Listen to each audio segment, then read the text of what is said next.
ಬ್ರೇಕ್ನ ನಂತರ ನ್ಯೂಸ್ ಲಂಚ್ಗೆ ಸ್ವಾಗತ. ಕೆಜೆಪಿಗೆ ವಲಸೆ ಹೋಗ್ತಾ ಇರೋ ಬಿಜೆಪಿ ಶಾಸಕರನ್ನ ತಡೆಯೋದಕ್ಕೆ ಪ್ರತಿತಂತ್ರ ರೂಪಿಸೋಕೆ ಬೆಂಗಳೂರಿನ ಬಿಜೆಪಿ ಕಚೇರಿಯಲ್ಲಿ ಪ್ರಮುಖರ ಸಭೆ ನಡೀತಾ ಇದೆ.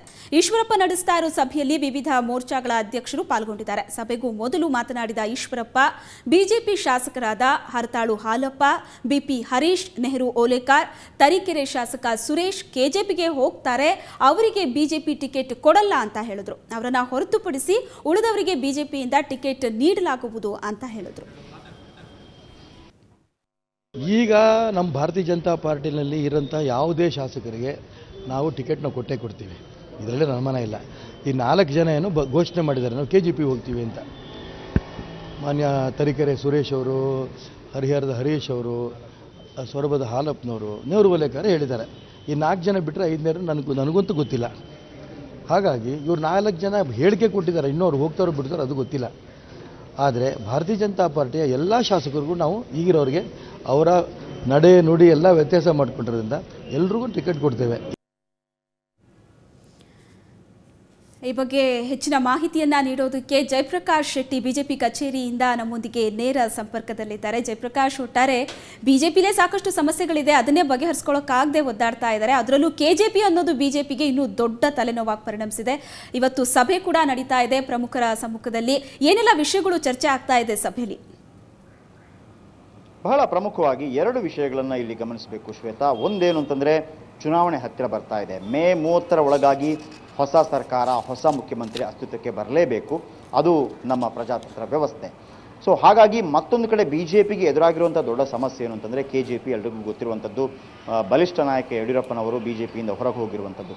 ಹಾಗಾಗಿ 2 ವಿಷಯಗಳ ಬಗ್ಗೆ ಬಿಜೆಪಿ ಬಹಳ ಗಮನ ಹರಿಸ್ತಾ ಇದೆ. ಒಂದು, ಪಕ್ಷ ಸಂಘಟನೆಯನ್ನು ಮಾಡಿಕೊಳ್ಳೋದು. ಇದು ಪ್ರತ್ಯಕ್ಷವಾಗಿ ಪಕ್ಷ ಸಂಘಟನೆಯನ್ನು ಹೇಗೆ ಬಲಿಷ್ಠಗೊಳಿಸಬೇಕು ಅನ್ನುವಂಥದ್ದು, ಯಡಿಯೂರಪ್ಪ ಇಲ್ಲದ ನಂತರ ಕೂಡ ಪಕ್ಷವನ್ನು ಹೇಗೆ ಬಲಿಷ್ಠವಾಗಿ ಸದೃಢಗೊಳಿಸಬೇಕು ಅನ್ನುವಂಥದ್ದು. ಇನ್ನೊಂದು ಕಡೆ 9ನೇ ತಾರೀಕಿಗೆ ನಡೆಯುವಂತಹ ಹಾವೇರಿ ಸಮಾವೇಶ, KJP ಸಮಾವೇಶಕ್ಕೆ ಮೊದಲನೇದಾಗಿ ಬಿಜೆಪಿ ಹಾಕ್ಕೊಂಡಿರುವಂಥ ಮಾಸ್ಟರ್ ಮೈಂಡ್ ಪ್ಲಾನ್ ಏನು ಅಂತಂದರೆ, ಯಾರನ್ನು ಕೂಡ ಅಲ್ಲಿಗೆ ಹೋಗದ ಹಾಗೆ ತಡೆಯುವಂಥದ್ದು. ಈಗ 4 ಜನ ಏನು ಹೇಳಿದ್ದಾರೆ, ಹರತಾಳು ಹಾಲಪ್ಪ ಇರ್ಬೋದು, ನೆಹರು ಓಲೇಕಾರ್ ಇರ್ಬೋದು, BP ಹರೀಶ್ ಇರ್ಬೋದು, ಇವರೆಲ್ಲರೂ ಕೂಡ ಈಗಾಗಲೇ ಹೋಗೋದು ಶತಸಿದ್ಧ ಅಂತ ಆದ ತಕ್ಷಣ ಅವರು ಬಿಜೆಪಿಯಲ್ಲಿದ್ದರೆ ಟಿಕೆಟ್ ಸಿಗುತ್ತೆ, ಆದರೆ KJPಗೆ ಹೋದರೆ ಟಿಕೆಟ್ ಸಿಗಲ್ಲ. ಉಳಿದವರಿಗೆಲ್ರಿಗೂ ಕೂಡ ಟಿಕೆಟ್ ಗ್ಯಾರಂಟಿ ಅನ್ನುವಂಥ ಮಾತು ಏನು ಹೇಳಲಾಗ್ತಾ ಇದೆ, ಖಂಡಿತವಾಗೂ ಇದೊಂದು ರಾಜಕೀಯ ತಂತ್ರಗಾರಿಕೆ. ಎಲ್ಲ MLAಗಳು ಕೂಡ ಟಿಕೆಟ್ ಕೊಡೋದು ಅಷ್ಟು ಸಾಧ್ಯವಿಲ್ಲ ಸಿಟ್ಟಿಂಗ್ MLAಗಳಿಗೆ. ಆದರೂ ಕೂಡ ಅಂಥ ಒಂದು ತಂತ್ರಗಾರಿಕೆ, ನಮಗೆ ಟಿಕೆಟ್ ಹೇಗೂ ಸಿಗುತ್ತೆ ಅನ್ನುವಂಥ ಒಂದು ಆಸೆಯಿಂದಾಗಿ ಬಿಜೆಪಿಯಲ್ಲಿ ಉಳಿಲಿ ಅನ್ನುವಂಥದ್ದು. ಎರಡನೇದು, ಒಂದು ವೇಳೆ ಇವೆಲ್ಲವನ್ನೂ ಕೂಡ ಮೀರಿ KJP ಸಮಾವೇಶಕ್ಕೆ ಶಾಸಕರು ಸಚಿವರು ಹೋದರೆ, ಅಂದರೆ ಈ ಹಿಂದೆ ಮೊನ್ನೆ ಅಷ್ಟೇ ಡಾಲರ್ಸ್ ಕಾಲನಿ ನಿವಾಸದಲ್ಲಿ ಯಡಿಯೂರಪ್ಪನವರು ಏನು ಸಭೆ ನಡೆಸಿದ್ರು, 47 ಶಾಸಕರು ಬಂದಿದ್ದರು, ಒಂದು 15 MLCಗಳು ಬಂದಿದ್ದರು, MPಗಳು ಬಂದಿದ್ದರು.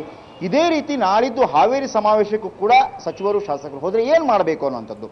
ಆಗ ಇರೋದು ಒಂದೇ, ತಲೆ ಕೆಡಿಸ್ಕೊಳ್ಳೋದಕ್ಕಿಂತ ಹೆಚ್ಚಾಗಿ ವಿಧಾನಸಭೆಯನ್ನು ವಿಸರ್ಜನೆ ಮಾಡಿದರೆ ಆಗ ಏನಾಗ್ಬೋದು ಅನ್ನುವಂಥದ್ದು. ಆಗ ದೊಡ್ಡ ಹೊಡೆತ ಬೀಳೋದು, ಹೇಗೂ ಬಿಜೆಪಿಗೆ ಹೊಡೆತ ಬಿದ್ದೇ ಬೀಳುತ್ತೆ KJPಗೆ ಸಮಾವೇಶಕ್ಕೆ ಅಷ್ಟು ಜನ ಹೋದರೆ. ಆದರೆ ಬಿದ್ದರೂ ಮೀಸೆ ಮಣ್ಣಾಗಲಿಲ್ಲ ಅನ್ನುವಂಥ ರೀತಿಯಲ್ಲಿ ಯಡಿಯೂರಪ್ಪನವರಿಗೆ ಅದರಿಂದ ಲಾಭವಾಗಬಾರ್ದು, ನಷ್ಟವಾಗಬೇಕು ಅನ್ನುವಂಥ ಲೆಕ್ಕಾಚಾರ. ಯಾಕಂತಂದರೆ, ಒಂದು ವೇಳೆ ವಿಧಾನಸಭೆ ವಿಸರ್ಜನೆ ಆದರೆ ನಂತರ ಚುನಾವಣೆಗಳು ನಡೆಯುತ್ತೆ. ಎಷ್ಟೇ ಲೇಟ್ ಮಾಡಿದರೂ ಕೂಡ ಮೇ 30ರ ಒಳಗಾಗಿ ಚುನಾವಣೆ ನಡೆಯಲೇಬೇಕು, ಹೊಸ ಸರ್ಕಾರ ಅಸ್ತಿತ್ವಕ್ಕೆ ಬರಲೇಬೇಕು. ಆ ಒಂದು ಸಣ್ಣ ಸಮಯಾವಕಾಶದಲ್ಲಿ ಯಡಿಯೂರಪ್ಪನವರು ಇಡೀ ರಾಜ್ಯಾದ್ಯಂತ ಪಕ್ಷ ಸಂಘಟನೆ ಮಾಡೋದಕ್ಕೆ ಸಾಧ್ಯವಿಲ್ಲ. ಅವರು ಒಂದು ಗೊಂದಲಕ್ಕೆ ಬೀಳ್ತಾರೆ. ಆಗ ಶಾಸಕರೆಲ್ಲರೂ ಕೂಡ KJP ಜೊತೆ ಹೋಗುವುದು ಕಡಿಮೆ ಆಗ್ಬೋದು, ಅತ್ತ ಗಮನ ಹರಿಸೋದು ಕಡಿಮೆ ಆಗ್ಬೋದು. ಸಹಜ ಕೂಡ. ಇನ್ನೂ ಕೂಡ KJP ಪಕ್ಷದ ಚಿಹ್ನೆ ನಮಗೆ ಯಾವುದು ಅಂತ ಗೊತ್ತಾಗಿಲ್ಲ, KJP ಪಕ್ಷದ ಅಧಿಕೃತ ಬಾವುಟ ಯಾವುದು ಅಂತ ಗೊತ್ತಾಗಿಲ್ಲ. KJP ಪಕ್ಷಕ್ಕೆ ಇನ್ನೂ ಕೂಡ ಅಧಿಕೃತವಾಗಿ ಧನಂಜಯ ಕುಮಾರ್ ಹೊರತುಪಡಿಸಿದ್ರೆ ಯಡಿಯೂರಪ್ಪನವರು ಅಧ್ಯಕ್ಷರಾಗಿ ಕೊಟ್ಟಿಲ್ಲ. ಈ ಎಲ್ಲ ಕಾರ್ಯತಂತ್ರಗಳ ಬಗ್ಗೆ ಒಂದು ತಂತ್ರ ಪ್ರತಿತಂತ್ರವನ್ನು ರೂಪಿಸ್ತಾ ಇದೆ BJP. Shweta, okay, thank you Jayaprakash Shetty, ನಿಮ್ಮೆಲ್ಲ ಮಾಹಿತಿಗಾಗಿ. ನನ್ನ ಬೆಂಬಲಿಗರ ತಂಟೆಗೆ ಬಂದ್ರೆ ಸರ್ಕಾರ ಉಳಿಯಲ್ಲ, ಹುಷಾರ್. ಹೀಗಂತ ಬಿಜೆಪಿ ನಾಯಕರಿಗೆ ಮಾಜಿ ಸಿಎಂ BS ಯಡಿಯೂರಪ್ಪ ಎಚ್ಚರಿಕೆ ನೀಡಿದ್ದಾರೆ. ಬೀದರ್ಗೆ ತೆರಳೋ ಮುನ್ನ ಗುಲ್ಬರ್ಗಾದಲ್ಲಿ ಸುವರ್ಣ ನ್ಯೂಸ್ ಜೊತೆ ಮಾತನಾಡಿದ ಅವರು, ಹಾವೇರಿ ಸಮಾವೇಶದಲ್ಲಿ ಮಂತ್ರಿಗಳು, ಶಾಸಕರು ಪಾಲ್ಗೊಳ್ಳೋ ಬಗ್ಗೆ ಹಿಂದೇಟು ಹಾಕ್ತಾ ಇರೋದು ಬಿಜೆಪಿಗೆ ಹೆದರಿ ಅಲ್ಲ, ಅದೊಂದು ರಾಜಕೀಯ ತಂತ್ರಗಾರಿಕೆ ಅಂದ್ರು. ಸ್ವಾಭಿಮಾನ ಇದ್ರೆ ವಿಧಾನಸಭೆ ವಿಸರ್ಜಿಸಿ ಜನರ ಮುಂದೆ ಬನ್ನಿ ಅಂತ ಸವಾಲ್ ಹಾಕಿದ್ದಾರೆ. ಹಾಳು ಬಿದ್ದು ಹೋಗ್ಲಿ ಬಿಟ್ಟು ಅವ್ರು ಕ್ರಮ ತಗೊಳ್ಳೋಕೆ ನನಗೇನ್ರಿ ಕೇಳ್ತಾರೆ?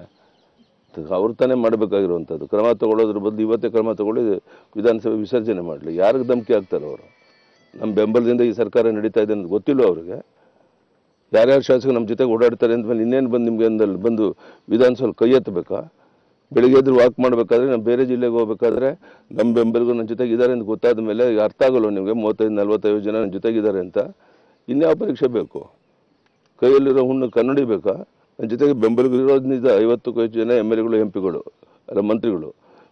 ವಿಸರ್ಜನೆ ಮಾಡಿ, ಬೆಳಗಾವಿ ಅಧಿವೇಶನ ಮಾಡೋ ಅಗತ್ಯ ಇಲ್ಲ. ಆ ಥರ ಇದ್ದರೆ ಈಶ್ವರಪ್ಪನ ಬುದ್ಧಿ ಇದು ಮಾತಾಡ್ತಾ ಇದ್ದಾರೆ ಅವರು, ಅಥವಾ ಯಾರಿಗೂ ಬೆದರಿಕೆ ಆಗ್ತಾ ಇದ್ದಾರೆ? ಕ್ರಮ ತಗೊಳ್ಳೋ ಪ್ರಶ್ನೆನೇ ಬರೋದಿಲ್ಲ ರೀ. ಕ್ರಮ ತಗೊಂಡ ದಿವಸ ಸರ್ಕಾರ ಇರೋದಿಲ್ಲ, ಸರಿಯಲ್ಲ ಅದು. ಕರ್ನಾಟಕದ ಮುಖ್ಯಮಂತ್ರಿ ಯಾರು? ಈ ಪ್ರಶ್ನೆಯನ್ನ ಕೇಳಿದ್ರೆ ಖಂಡಿತವಾಗ್ಲೂ ಯಡಿಯೂರಪ್ಪನವರು, ಸದಾನಂದ ಗೌಡರು, ಜಗದೀಶ್ ಶೆಟ್ಟರು, ಇನ್ನೂ ಯಾರ್ಯಾರ ಹೆಸರುಗಳು ಬರುತ್ತೆ.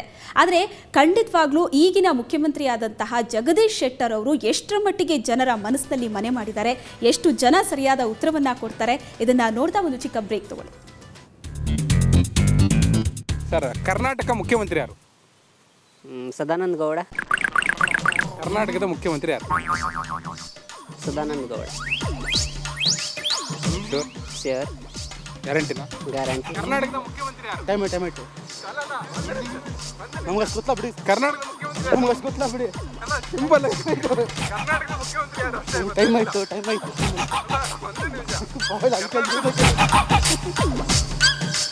ಕರ್ನಾಟಕದ ಮುಖ್ಯಮಂತ್ರಿ ಯಾರು? ಕರ್ನಾಟಕದ ಮುಖ್ಯಮಂತ್ರಿ ಸದಾನಂದ ಗೌಡ. ಕರ್ನಾಟಕದ ಮುಖ್ಯಮಂತ್ರಿ ಸದಾನಂದ ಗೌಡ. ಕರ್ನಾಟಕದ ಮುಖ್ಯಮಂತ್ರಿ ಸದಾನಂದ ಗೌಡ. ಸಣ್ಣ ಪ್ರಶ್ನೆ ಸರ್, ಕರ್ನಾಟಕದ ಮುಖ್ಯಮಂತ್ರಿ ಯಾರು ಅಂತ? ಕರ್ನಾಟಕದ ಮುಖ್ಯಮಂತ್ರಿ, ನಿಮ್ಮ ರಾಜ್ಯದ ಮುಖ್ಯಮಂತ್ರಿ ಯಾರು ಅಷ್ಟೇ, ಮತ್ತೇನಿಲ್ಲ. ಈ ಊರಲ್ಲ. ಈ ಊರು ಹಾಕ್ಬೇಕಂತ ಏನಿದೆ? ನೀವು ಕರ್ನಾಟಕ ರಾಜ್ಯದ ಮುಖ್ಯಮಂತ್ರಿ ಯಾರು ಅಷ್ಟೇ. ಗೊತ್ತಿಲ್ಲ. ಕರ್ನಾಟಕದ ಮುಖ್ಯಮಂತ್ರಿ ಯಾರು? ಮುಖ್ಯಮಂತ್ರಿ ನನಗೆ ಗೊತ್ತಿಲ್ಲ. ನಿಮ್ಮ ರಾಜ್ಯದ ಮುಖ್ಯಮಂತ್ರಿ ಯಾರು? ಗೊತ್ತಿಲ್ಲ ರೀ. ಗೊತ್ತಿಲ್ಲ. ಅದೇ ಯಡಿಯೂರಪ್ಪ. ಇದು ಗೌಡ. ಸದಾನಂದ ಗೌಡ.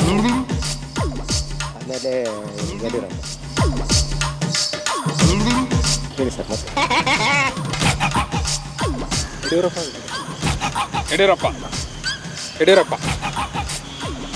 ಸರ್, ಯಡಿಯೂರಪ್ಪ ಅಂತಾರೆ. ಅಲ್ಲ ಸರ್, ಸದಾನಂದ ಗೌಡ. ಏನು ಸರ್? ಸದಾನಂದ ಗೌಡ.